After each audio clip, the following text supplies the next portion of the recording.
आज भारतीय प्रजासत्ताक दिन आहे आणि संपूर्ण भारत देशात हा अत्यंत आनंदात साजरा करण्यात येत आहे। आज श्री विठ्ठल रुक्मिणी मंदिरामध्ये संपूर्ण तिरंगा सजावट करण्यात आलेली आहे, फुलांची सजावट करण्यात आलेली आहे आणि प्रजासत्ताक दिनी लाखो भाविक हे पंढरपूरमध्ये दाखल झालेले आहेत।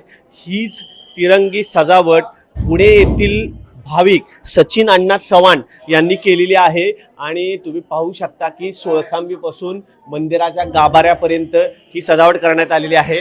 आपल्या सोबत सचिन अण्णा आहेत। काय सांगाल, आज सजावट केलेली आहे आणि धर्मसत्ता राज्यसत्ता आज एकत्र दिवस आहे, काय वाटतं नक्की? आज काय आहे, आज आमचा योग चांगला आहे। पांडुरंगाने आम्हाला या प्रजासत्ताक दिनानिमित्त ही सजावट करण्याचा योग दिला।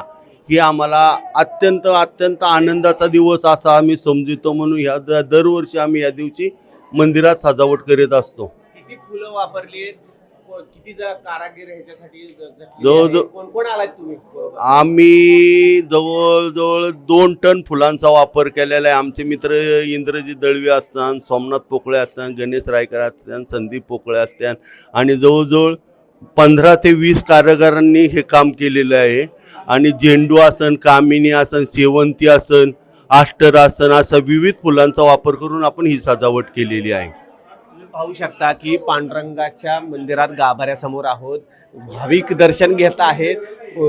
तिरंगी सजावट केलेली आहे, देवालाही तिरंगी फुलांचाच जो हार घालण्यात आलेला आहे आणि शेला सुद्धा तिरंगी आज घालण्यात आलेला आहे। एकंदरीत धर्मसत्ता आणि राजसत्तेचा सुरेख संगम आपल्याला बघायला मिळतोय आणि सर्व जे भाविक आहेत ह्या दर्शनाचा लाभ घेत आहेत आणि प्रजासत्ताक दिन साजरा करतात। व्हिडिओ जर्नलिस्ट अजित देशपांडे सोबत वीरेंद्र सिंह उत्पात, न्यूज 18 मराठी, पंढरपूर।